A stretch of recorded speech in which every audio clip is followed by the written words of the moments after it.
Sometimes we can only see the light of God when things seem dark. Sometimes we only hear His guidance when we feel lost. Sometimes the warmth of His nearness is only sought when life feels cold. In this episode's rich discussion, Imam Magid and I delve into the story of Musa alayhi salam's journey to speaking to God at the burning bush and the lessons we can draw from it.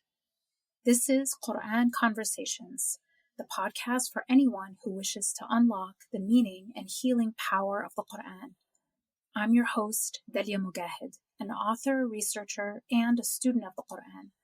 I'll be in conversation with one of my dearest teachers, Imam Muhammad Magid, a scholar of the Quran and longtime family counselor and congregational leader. If you're enjoying this podcast, please review it on your podcasting platform. It helps us more than you know. Quran Conversations is sponsored by Fawakih, an online learning platform for Quranic Arabic, which I myself use. Start your journey in unlocking the language of the Quran. Go to fawakih.org. We hope this podcast encourages your own reflective journey with the Quran. Make sure to stay till the end to hear this week's reflection prompt. For more spiritual insights, follow me on Instagram at Dalia Mogahed. Without further ado, let's dive into the episode. This episode covers ayahs 9 to 14 of Surah Taha. Assalamu alaikum, Imam Magid. So excited about our conversation today. Alaikum salam wa rahmatullah. Yes, always excited to be connected to the Quran and have this dialogue with you about the beautiful verses of Allah subhanahu wa ta'ala. Absolutely. Today we're going to start with ayah 9, which is the start of the story of Musa alayhi salam in this surah. Before we jump in, I just want to draw attention to the themes that we've just talked about in the first 8 ayahs, because I think sometimes we don't realize that there are connections between the introductory ayahs that speak about the nature of Allah and then the story. People can read it and think that they're totally disjointed, which is not the case at all. We've been discussing themes of majesty and mercy. We've discussed themes of the intimate relationship we have with Allah, that He knows our hearts even better than we know it ourselves. And all of these themes are going to be illustrated in this story that we're about to talk about. Absolutely, because what about to hear is the story that has a lot of heavy things in it, of injustice and so forth, but Allah telling us He sees all of that. He has infinite power to see the most fine things. And always in the Quran that is connect the beginning of the surah to the end of the surah, the middle of the surah. There's a way that surah been built. I'm so glad that you mentioned that introduction. Yes. So I can go ahead and start reading ayah number 9 in Surah Taha. أعوذ بالله من الشيطان الرجيم. بسم الله الرحمن الرحيم. وهل أتاك حديث موسى? Has the story of Moses come to you? And I think it would be perhaps okay to read the next ayah as well, and then discuss both of them. Bismillah ar-Rahman ar-Rahim. إذ رأى نارا فقال لأهلهم كثوا إني آنست نارا لعلي آتيكم منها بقبس أو أجد على النار هدى. He saw a fire and said to his people or to his family, "Stay here, I can see a fire. Maybe I can bring you a flaming brand from it or find some guidance there." Yeah, the word hadith here, it's very important that for us to think Allah subhanahu wa ta'ala telling Rasul sallallahu alaihi wasallam, telling all of us, هل أتاك حديث موسى? In other ayat of the Quran, that Allah subhanahu wa ta'ala is telling to Rasul sallallahu alaihi wasallam, وهل أتاك حديث موسى? Have you heard of the news of Musa? The word hadith, it is a speech, but also means news. We call it hadath. And hadith, the Quran, Allah subhanahu wa ta'ala called the Quran, Allah subhanahu wa ta'ala said, the best of hadith. Allah anzal ahsan al-hadith. That this the best of speech. So it is we call it in Arabic tashwiq, like getting you excited. Have you heard of the news of Musa? Then you say, what the news of Musa? That's one thing. The second, that Rasul sallallahu alayhi wasallam, he knows that Musa was a prophet. He tells him, you're going through a difficult time in Mecca. Have you heard what happened to Musa? I'm going to tell you what happened to Musa. Alayhi salam. That's why Rasul sallallahu alayhi wasallam, when a man came and spoke ill to him, Rasul was distributing some sadaqat, charity and money and alms given. And the man says, this is kind of division. It is not for the sake of Allah. Telling Rasul. But Rasul said, may Allah bestow mercy upon my brother Musa. He was hurt more than this and he was patient. But there's a reason that Allah subhanahu wa ta'ala telling Rasul the story of Musa. And there's a lot of similarity with the story of Musa and the story of Rasul and also how he dealt with the people. For Allah subhanahu wa ta'ala said to us, وَهَلْ أَتَاكَ حَدِيثُ مُوسَى? O Muslims, you see all the difficulty in the world. You see tyrants, you see killing, you see oppressions. Have you heard of Musa? The story of Musa? Do you know what happened to him? I'm going to tell you what happened to him. That's how the introduction looked like. And it's for all of us, as you said, this is for all of us to reflect on. Have you heard the story of Musa? If you're struggling, if you are looking around and seeing oppression everywhere, this is the story for you. You need to hear this story. So the next ayah 10, well, one more thought actually about just the simple word of hadith, as you said, that these are not just stories, legends, myths, or whatever. These things happened in real life, historical facts. Hadith is a news, as you pointed out, Sheikh.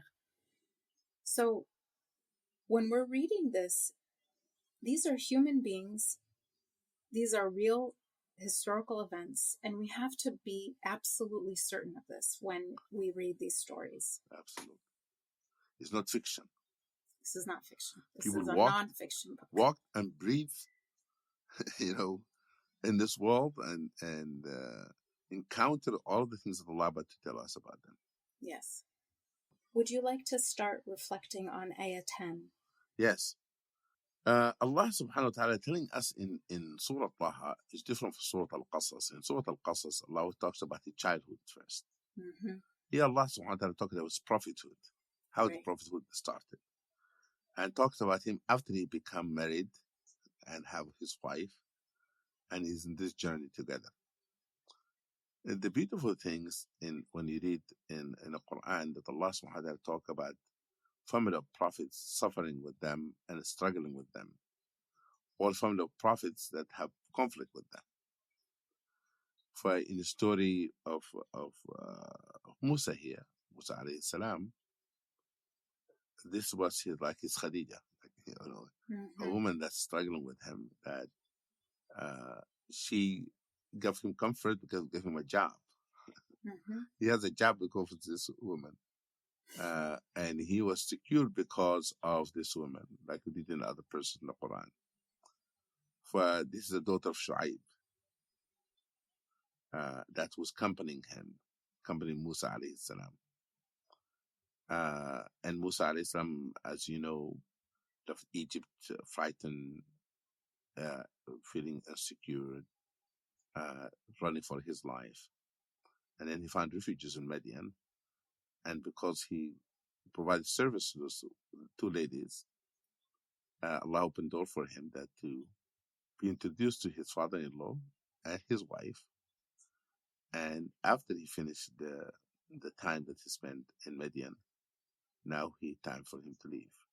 And as he was leaving, he didn't know that he was working for 10 years for Shu'aib, or 8 years, alayhi salam, doing labor by looking after the well-being of that family. Now we have a different job. Mm-hmm. He left this his wife, as was trained, maybe as a shepherd, because he was a shepherd at the time. A shepherd looking after the stock, livestock, and here he changed of mission. Like Rasulullah left the home, went to Ghar Hira, come back as a prophet. So it's like a journey, like we're going to explore. We're going, I don't know where we're gonna go, but then we're gonna find a job. We're gonna go somewhere else. But the appointment he has is with Allah subhanahu wa ta'ala. He was walking the desert. He saw a fire. They call burning bush because in other places that Allah subhanahu wa ta'ala shajar al-mubarakah. He saw the fire where there was a tree there. He saw this fire. You see a fire in the middle of a desert is an indicator that there's somebody's living there. Because if it's because usually when you walk in the desert, I'm from the north of Sudan. I know how it look like when you, in the winter especially, very cold. Mm-hmm. And the winter of the desert is a dry winter. Can crack your skin. Yeah. You have to have a lot of lotion with you. But فقال لأهله, he said to his wife, stay here. إني آنست نارا. I see fires there. Where are you going to go to the fire? لعلي آتيكم منها بقبس. I might come take some of this fire, bring it for us to warm. Instead of him taking her to the fire, he said, I'm going to bring the fire to you. أو أجد على النار هدى. Or perhaps I can find direction. Somebody can give us, guide us to navigate. Should we go north or south? What the near city? What the near place? All of this that because he see a fire, but he didn't see any human being. He said, perhaps there's somebody living there. Now, this is very interesting. Shows his manhood of Musa being all protective. Remember, he served her. He provided water. Now he said, I don't want you to be vulnerable. I don't know. Maybe somebody do some harm to me. I don't want you to go with me. I want to check it out first. Mm-hmm. Check it out. Okay. But the word huda, it is a very interesting word. Because he said, I might find guidance. Huda means guidance, right? Huh? Huda means guidance. Mm-hmm. I might find guidance. But the guidance he thought he was going to find in the physical road. Right. He never thought he would be in the spiritual path.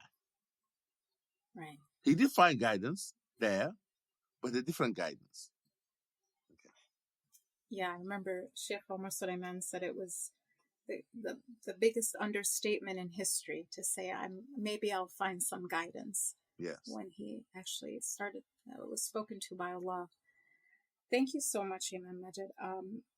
I had some reflections on this ayah in particular. First is what you mentioned about his protectiveness and his leadership qualities, as he didn't want to put his family in harm's way. If there was something wrong there, he wanted to go check it out first as the leader of the family. And it shows his leadership as someone who wanted to protect his family. He could have even, some people would be like, you wife go see what that is, and I'm just going to sit here. So it should be pointed out just how he felt it was his duty to go and find fire and guidance himself, and not make it, and not put anyone else in harm's way. The second thing I think is important to point out is he tells his family what he's going to do. Some people just walk off and don't talk, Yeah, don't exactly. communicate, and then you're wondering, where did they go, what happened? And then if you ever, if you see them again, they'll say, oh, I just went to go see what that fire was, and what's the problem. But this leadership quality of communicate, tell your family what's going on, reassure them, explain where you're going and what you're doing and why, keep them in the loop with you, in the know. A good leader isn't just acting in his head without communicating with his companions and followers what he's doing and why. So that's the second thing that I think is important to point out. But the part of this ayah that I think is so profound to me is that he's looking for fire and he's looking for guidance. And that implies that it's cold. As you mentioned, the desert is cold in Sudan and Egypt, which is where he was basically walking. And they may have been lost if he's looking for guidance. Mm-hmm. Now, think about with me, to the audience, if he knew exactly where he was going, it wasn't cold, and it was daylight, would he have seen the fire, noticed the fire, looked for a fire? Probably not. No, yes. He would have just walked. Right. So what attracted him to this fire is being lost in the dark and in the cold, with a family to protect. This is beautiful. It's beautiful, serious what you're saying, because it is the opportunities sometimes you get in the time of difficulties. Yes. And it sometimes you don't realize Allah have, like Rumi said, the opening is the wound is where the light comes in. Yes. And Hajar alayhi salam, if it wasn't of the hardship that she thought that maybe she's gonna run out of water and food, you will not have Zamzam. Right. And therefore, in those moments, there's an opening. Even in our own life, in the spiritual sense, sometimes you might be in the, a cold environment. I'm talking figuratively, and maybe dark moment. Mm-hmm. But over a sudden, Allah opened the light. This is just, I like what you said about taking it to the next level, and the opportunity that presents itself as a difficulty and hardship take place. And then Allah subhanahu wa ta'ala kept open. Mm. Yeah, I thank you. I think it's very important for us to really reflect on this idea that sometimes we only find Allah, we only look for Allah when we're lost, and when it's dark, when we're cold, when we have a responsibility, that we have people we have to take care of, that we don't know how we're going to take care of them. And then we're primed to see and notice his light. It's always there. It's not that it wasn't there if it was light out and we weren't lost. I mean, the fire could have been there. He just walked past it, which is how we are when we're comfortable. We walk past the signs of Allah and not notice them. And so sometimes it does take darkness for us to see that light. That's beautiful. And the fact that they are doing it together too. Like, we're together, we're lost, Yeah. Like his wife was part of the journey of experiencing prophethood, like Sayyidina Khadija radiallahu anha. Yes. Like, it's not done in isolation, but the family was engaged in the experience itself, which is a very important. Sometimes what happens, sometimes we have a spiritual growth in isolation, Right. and that lead to people grow apart. Right. But is the idea that people experiencing this together, like Musa alayhi salam now have advantage in the spiritual connection, but his wives with him. Sometimes it could be the wife have more spiritual connection, and bring her husband along with her. That you bring people with you, you know. You try to have them to join you in this journey. So just it's a beautiful reflections and that you had, mashallah, in this connection. Thank you so much, Imam Magid. Would you like to read the next ayah? أعوذ بالله من الشيطان الرجيم فلما آتاها نودي يا موسى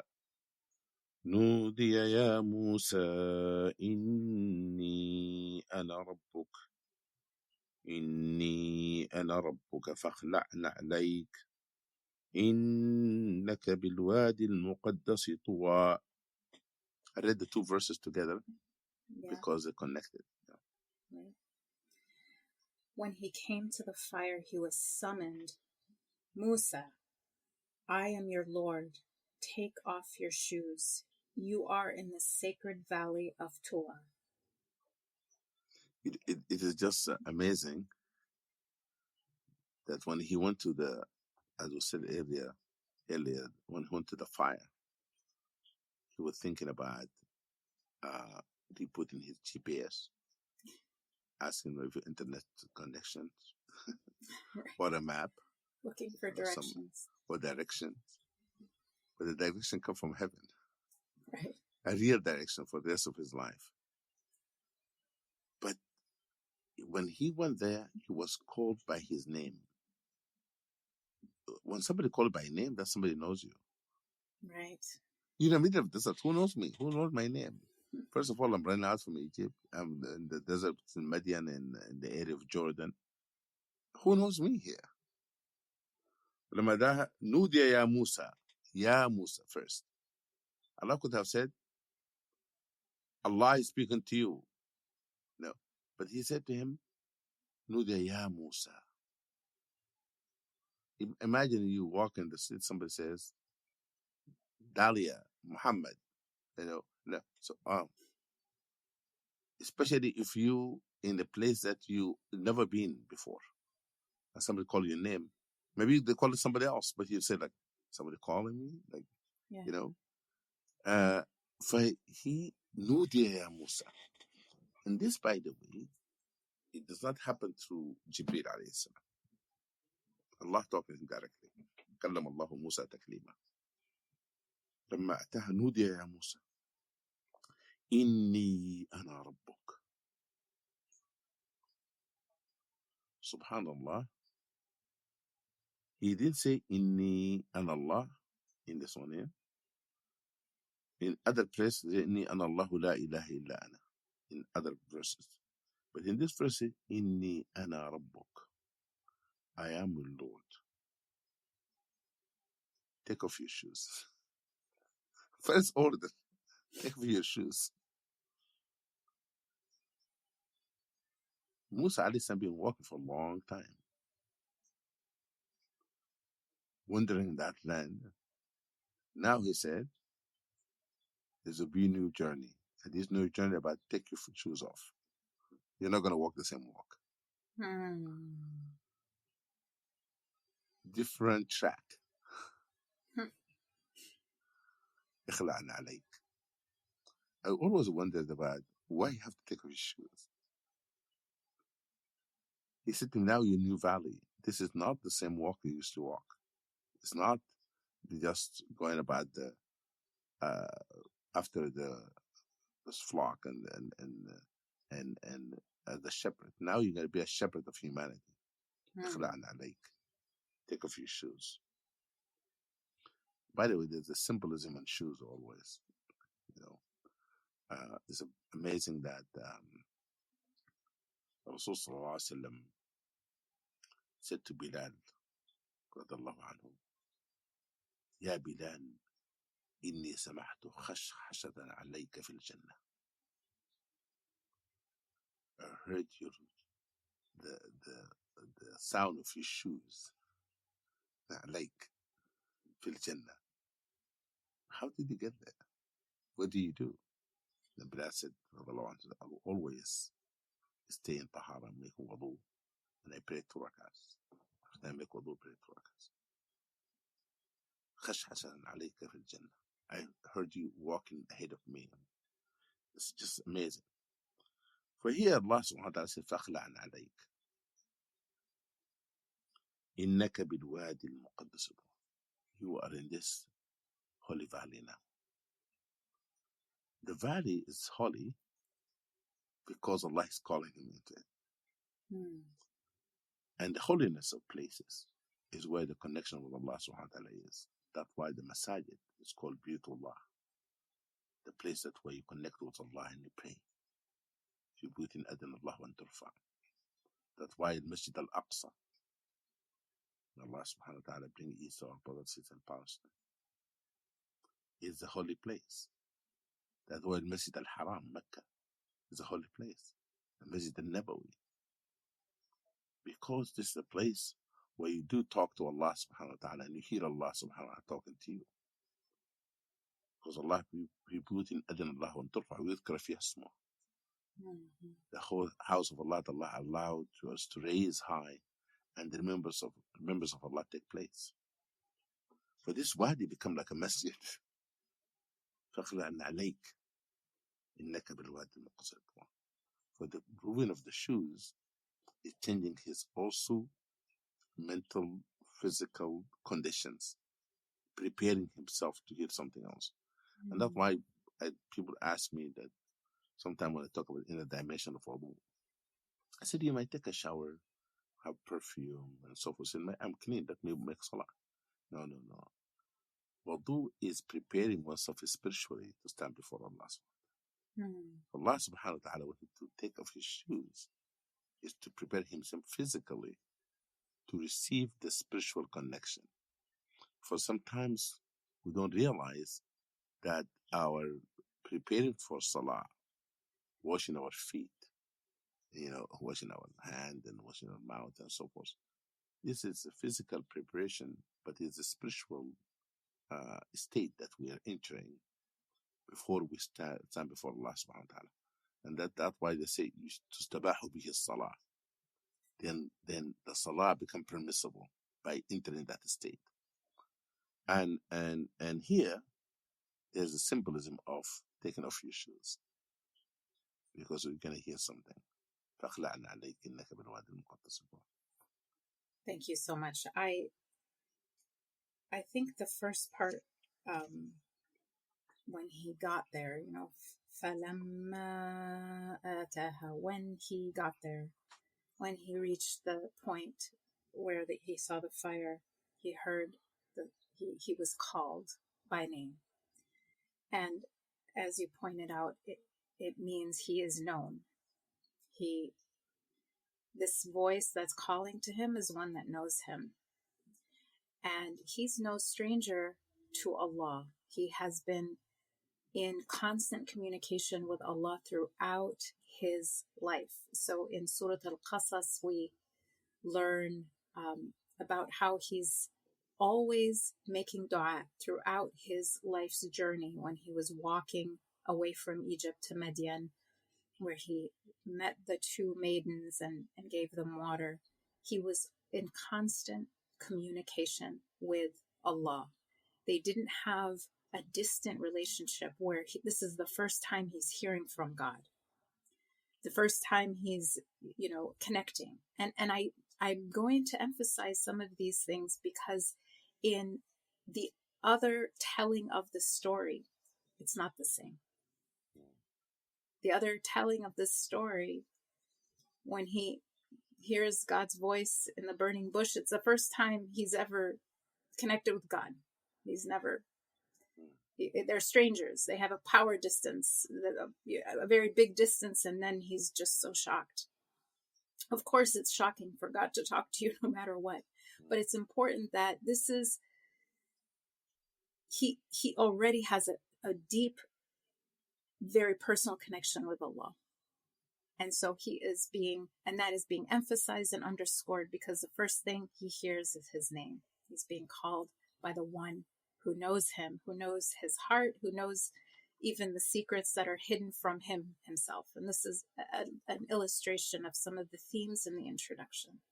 This is an intimate Lord who is near, and he does refer to himself, describes himself as Lord, which is the nurturer, the one who is close, who is he's the one that's been taking you through this journey.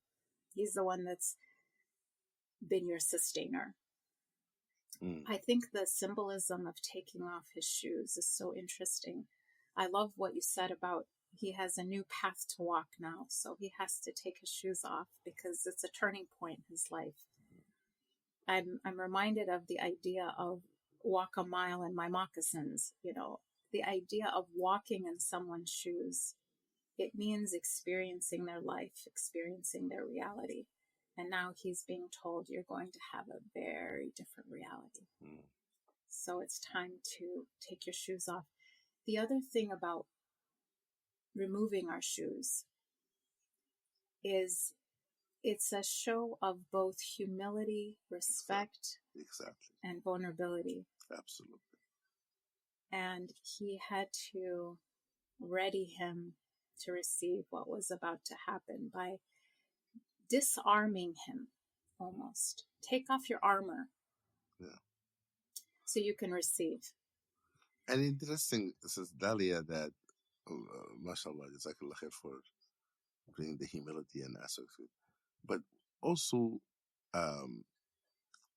the taking off his shoes took place at night. If you have asked him to take his shoes off during the day, it would have been a torture. Yeah. Because the desert is very hot. I remember as a child, by the way, because I grew up in the north of Sudan. If something happened to my shoes during the day, I would be like running because it would be like, burning. My feet would be burning.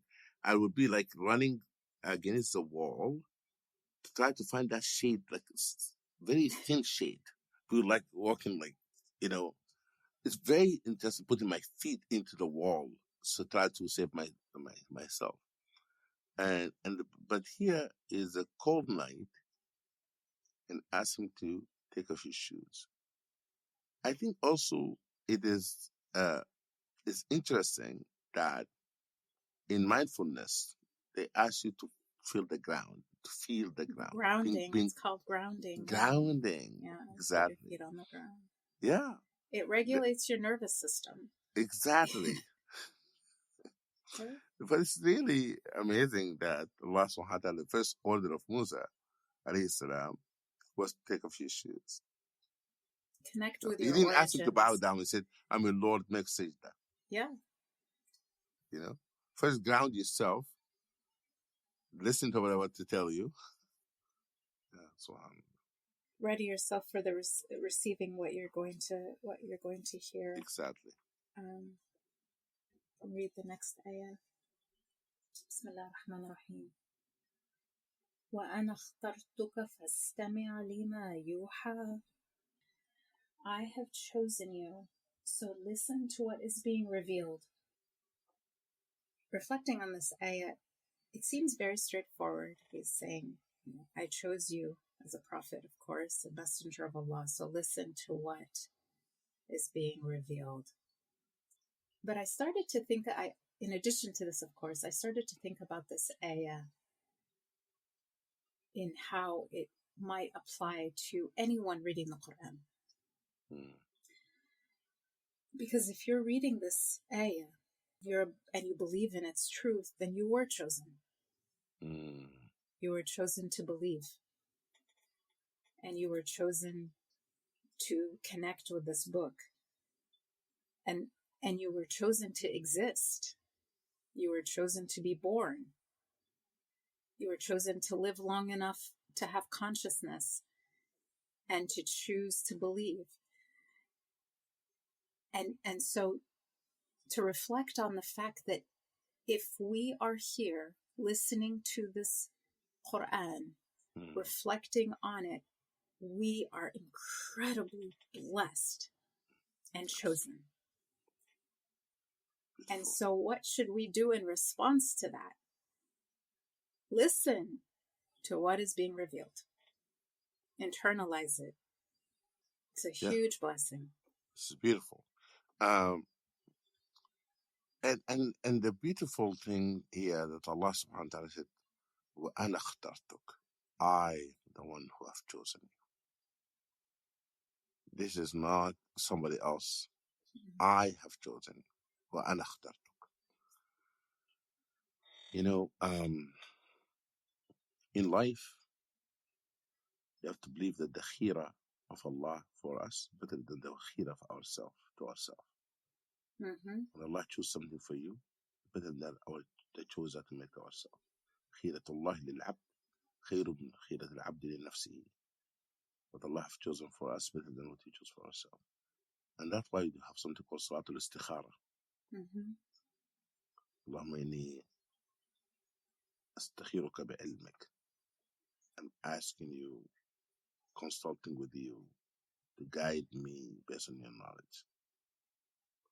Allah chose something for us that we think that we want something so badly, but Allah said, no, you're not going to have that because the choice that you're going to make for you is different than what you want. And even if we make a choice, then Allah subhanahu wa ta'ala facilitated something for us and said, how comes it didn't work out? That itself is a good choice. The lesson to be learned from it. Right. For this, وَأَنَا اخْتَرْتُكَ, we have to believe in the khair come from what Allah have chosen for us. But to have Musa alayhi salam to hear Allah telling him, I have chosen you. What He chosen for? A very strong mission. You are particular. I'm the one who picking you. I'm choosing you. Don't say to me, could be somebody else. Can anyone do this? No. You have been chosen for it. وَأَنَا اخْتَرْتُكَ. And as I've chosen you for this mission,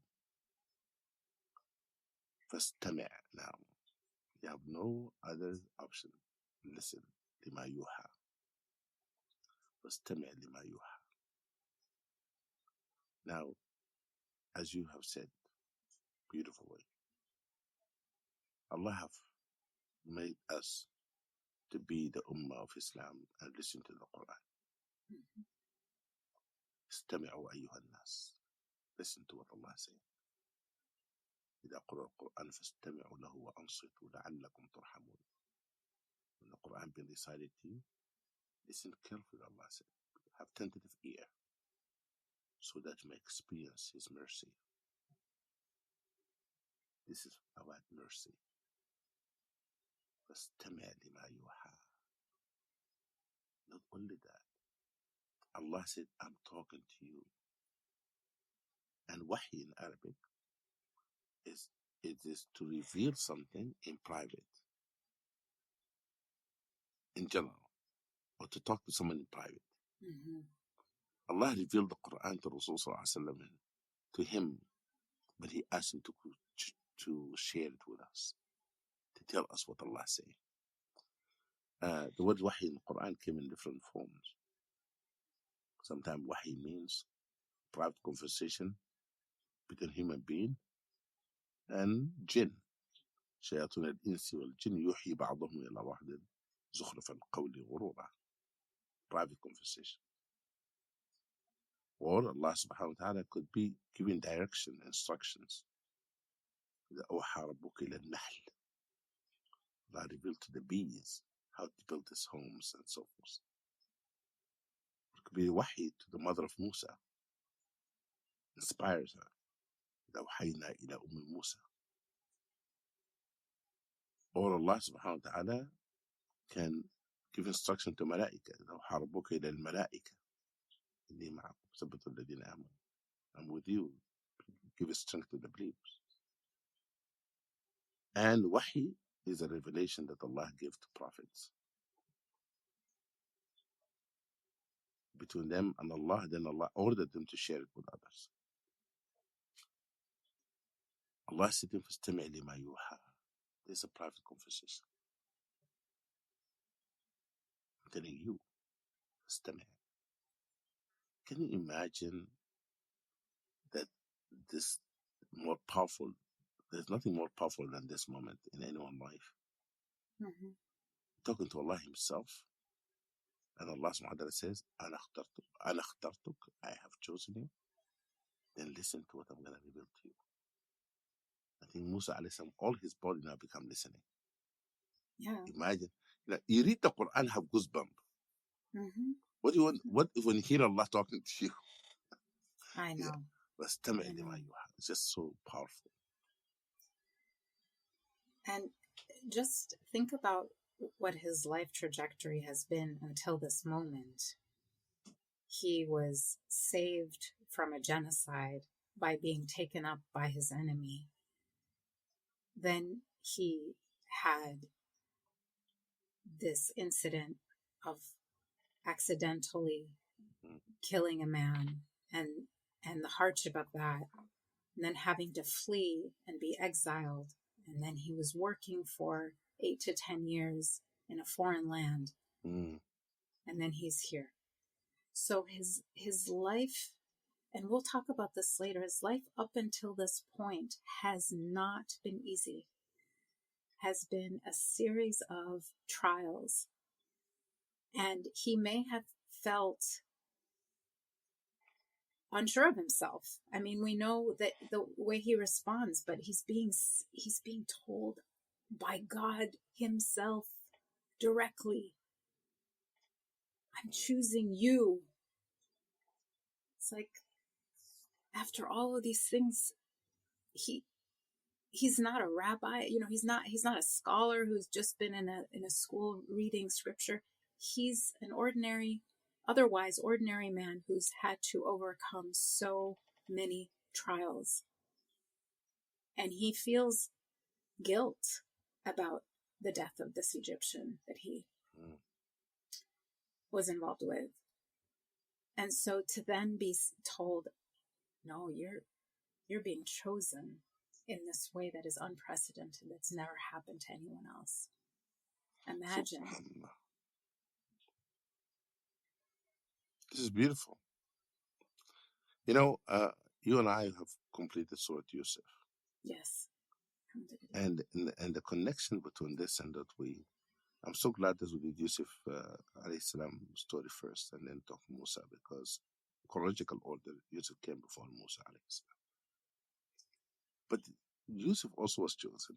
Right? Yes. That Allah subhanahu wa ta'ala gave him all this hardship and difficulty and so forth and so on. And then his brother said, Tallahi laqad atharak Allah alayna. Allah have chosen you over us. And here, same thing, Musa alayhi salam went through a difficult time and hardship, as you just mentioned. And here comes the opening. Well, Rasul was born as an orphan. Difficulty losing his father before he was born, his mother at 6 years old, and his grandfather and so forth, and all the hardship he went through in his life. Then Allah subhanahu wa ta'ala, and if I am an orphan, give you the shelter and comfort. It seemed to me like there's a common thread and common theme between all of those prophets. Is this they didn't have to be easy. Even before they become prophet. And then the prophethood came with this heavy responsibility. But as if Allah prepared them to bear this difficult and hardship so that they can be ready. They didn't have the easy, and they have perseverance. They were trained how to navigate difficulty. That's why Allah said to Musa, اصطنعتك لنفسي ولتصنع على عيني. You were raised under my eyes. For it is an amazing moment in someone's life. فاستمع لما يوحى. I wanted to just ask you, Sheikh, about some of the linguistic nuances in this ayah. One is the use of the word وأنا as how it starts. وأنا اخترتك. أنا meaning I, and it doesn't use the majestic we. Mm-hmm. You asked a very important question. You realize that when Allah subhanahu wa ta'ala talked to prophets in one-to-one, he used word ana, I,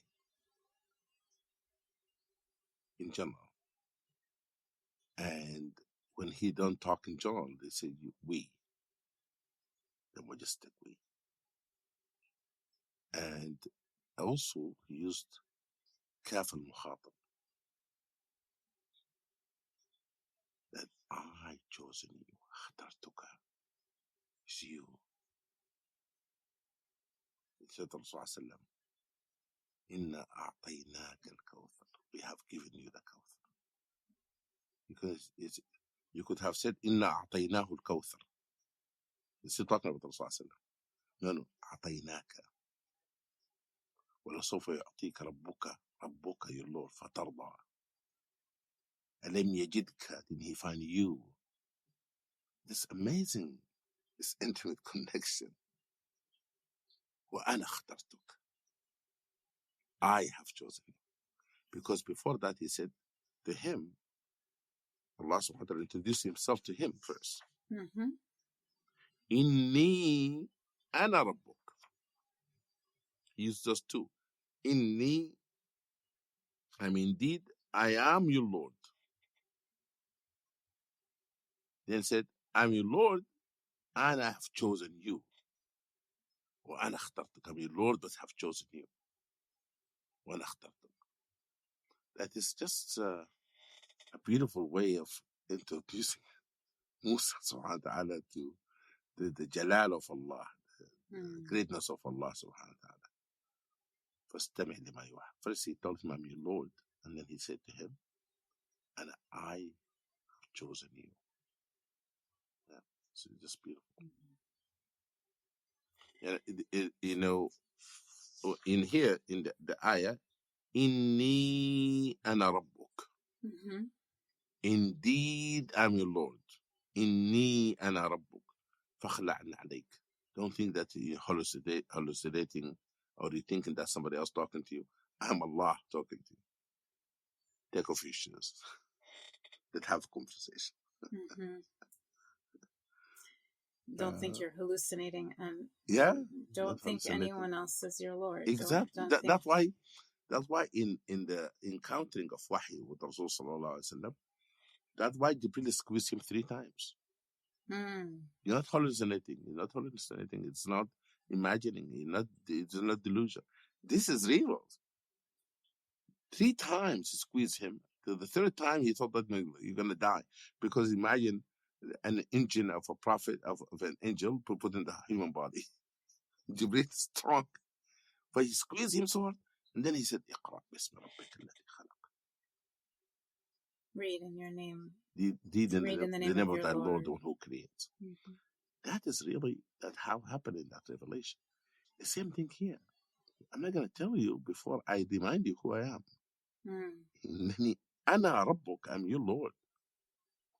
Then he said to him, take off your shoes. This is a holy valley. This is not just a place. You didn't get lost. I brought you here. You were in the right place. Yeah. You didn't get lost. This is deliberate. That was exactly what I want you to be. You're exactly where you need to be. You need to be. And now, I'm going to tell you, furthermore, وَأَنَا اخْتَرْتُكَ.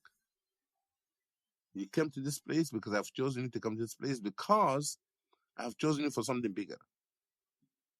فَاسْتَمِعْ. Now, you need to listen to what I'm going to tell you. فَاسْتَمِعْ لِمَا يُوحَى. I was just struck by the structure of this ayah. It's a short ayah, 5 words, but it begins with وَأَنَا, which we said is I, not the majestic we. So it's already an intimate address. And then it ends with you ha, which is a private conversation, a private exchange. So it's in so many, this encapsulates the closeness, nearness, and intimacy of this exchange between Allah and Musa.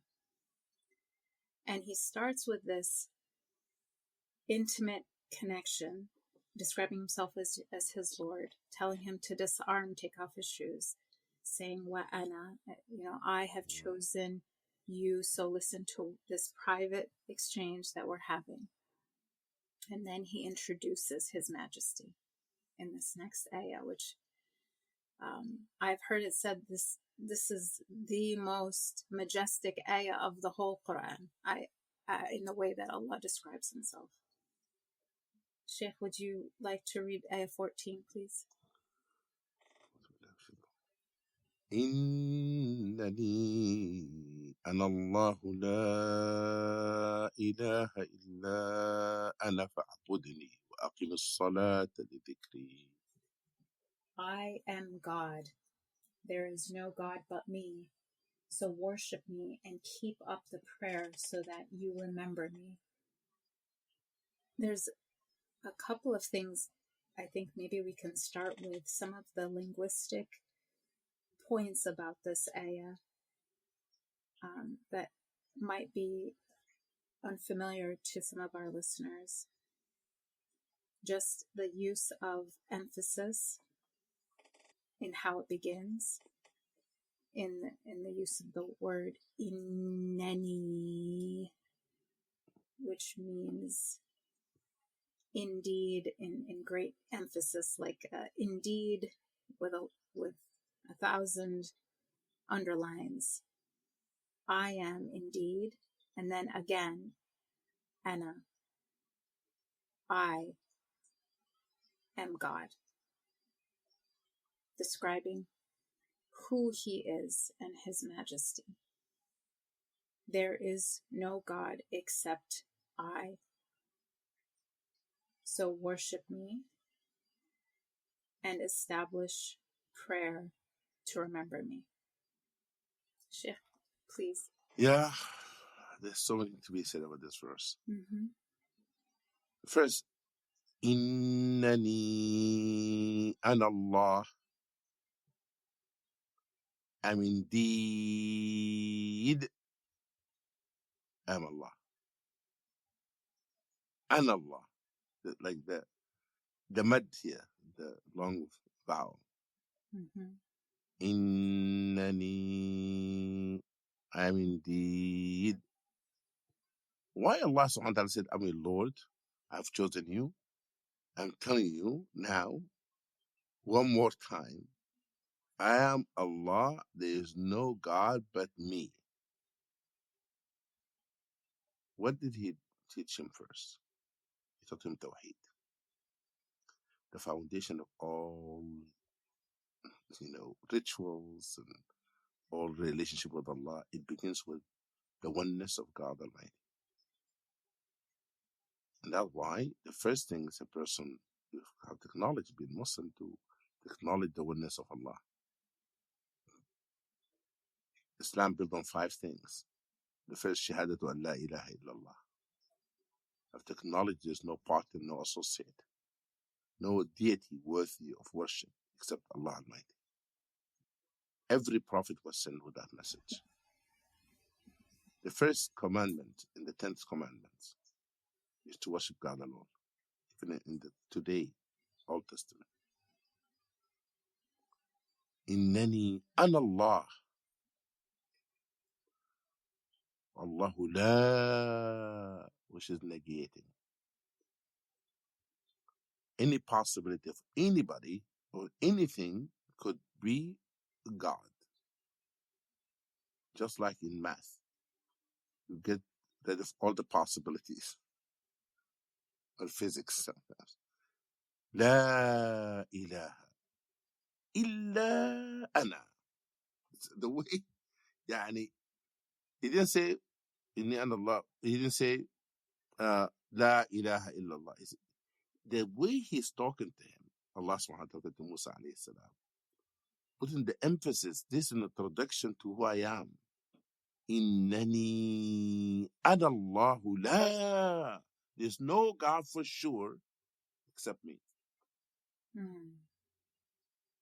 Illa ana. For the first thing he taught him Tawheed.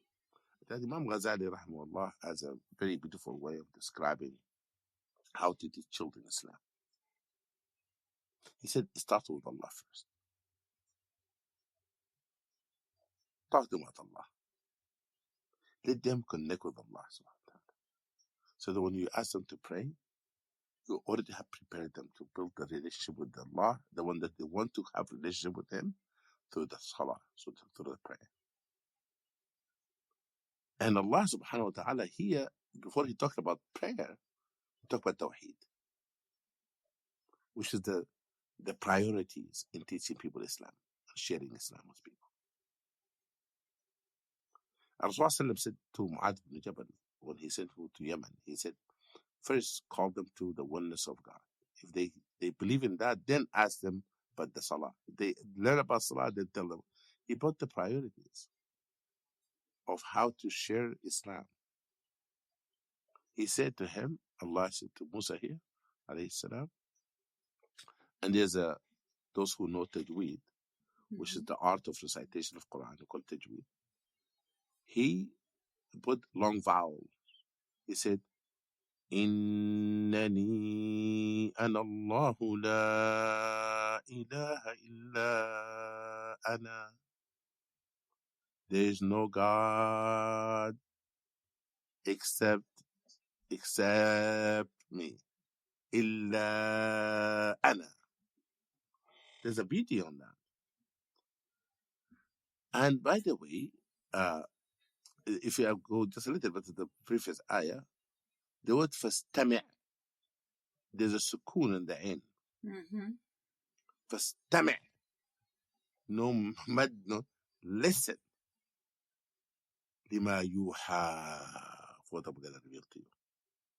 What I'm revealing to you now, the first statement of revelation, the first thing I'm going to tell you about who I am, I'm going to reveal to you that I am indeed, I'm Allah. Using now Ism al-Jalala, the name of Allah. In the beginning, he said, Ana Rabbuk, I'm your Lord. What is the name of your Lord? Is Allah. Call me Allah. That's my name. When he said, I'm your Lord, that how can I call you? What I call you? Innani ana Allah. La ilaha. By the way, in Hebrew, the word Allah is Allah and Allah closed in Hebrew language as well. La ilaha illa ana fa'budni. What is your role in life, Musa? Alayhi salam. What is you have to do in life to fulfill the purpose, the mission of your creation? I've created to worship me.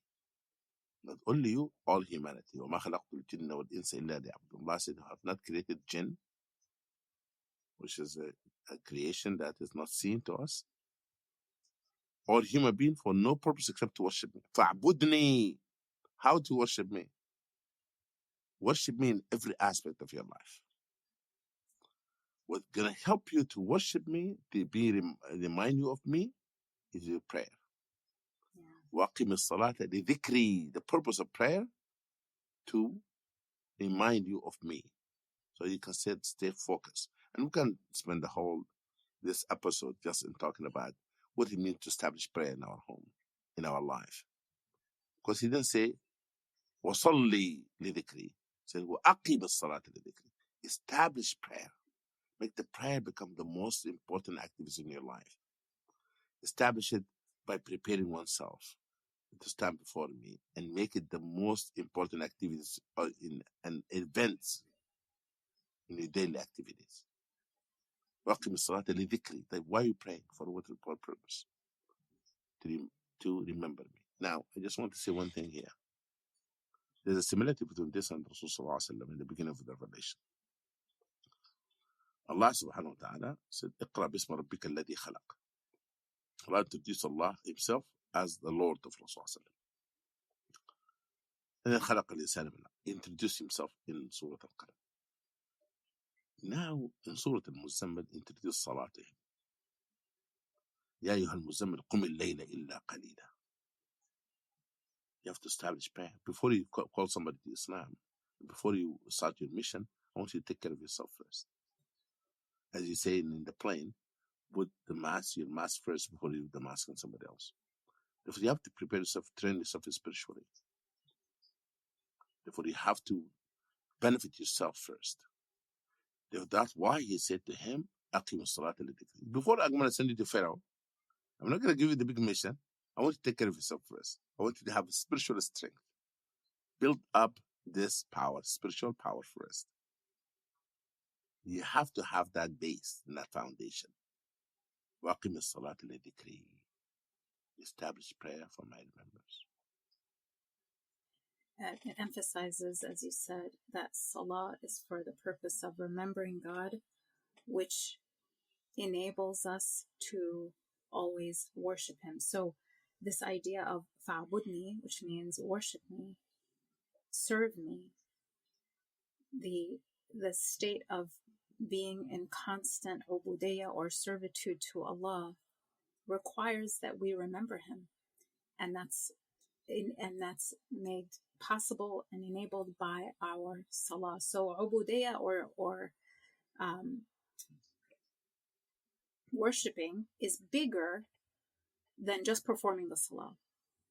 It's how you live your life in a state of service to Allah. And salah is the tool that enables you to do that. Absolutely. It's the anchor point. Mm-hmm. The thing that ground you. That to if you remember Allah and you prostrate 5 times a day, and you bow down to Allah 5 times a day, and you submit to Allah 5 times a day, then you're going to submit in the rest of your prayer. That's why in the salah salah is the means of ways by reminding us to do what is right and to stop what is wrong. And the salah has benefit, social benefit. It makes us also, salah connect us to social justice. قالوا لم نكن من المصلين ولم نكن نطعم المسكين. We never used to pray nor fed the needy, because salah leads to social justice, to make you act and connect with people in humility, in compassion, being caring individual. Salah is really change person attitude and worldview and outlook to life, because it brings that sense of submission to Allah subhanahu wa ta'ala. That's why Allah subhanahu wa ta'ala said to him, وَأَقِمِ الصَّلَاةَ لِذِكْرِي. And this lamb here is explaining that the purpose of, like, لَعَلَّكُمْ تَتَّقُونَ, fast Ramadan so you may have taqwa. Do this so that you may receive that. Therefore, Allah subhanahu wa ta'ala telling us to call the purpose of ghaya, or the objective of the prayer. Thank you so much, Imam Magid. We'll stop here and inshallah perhaps pick this up next time. I think there's even more conversation about salah and its benefits and importance that we can continue to discuss. Jazakallah khairan. We hope you enjoyed this conversation, and if you did, please leave us a review on Apple Podcasts and Spotify. Share this episode with others who may be interested in the meaning of the Quran. Also, we love hearing from our listeners. Tell us your reflections at Quran Conversations, our Instagram page. We read every single one. Finally, we hope this podcast encourages your own reflective journey with the Quran. This week's reflection prompt is this: have you ever had a situation where you felt that life was hard, the way looked dark, and did you find the light of Allah in the Quran in that situation? Until next time, keep reflecting on the Quran. Assalamu alaikum.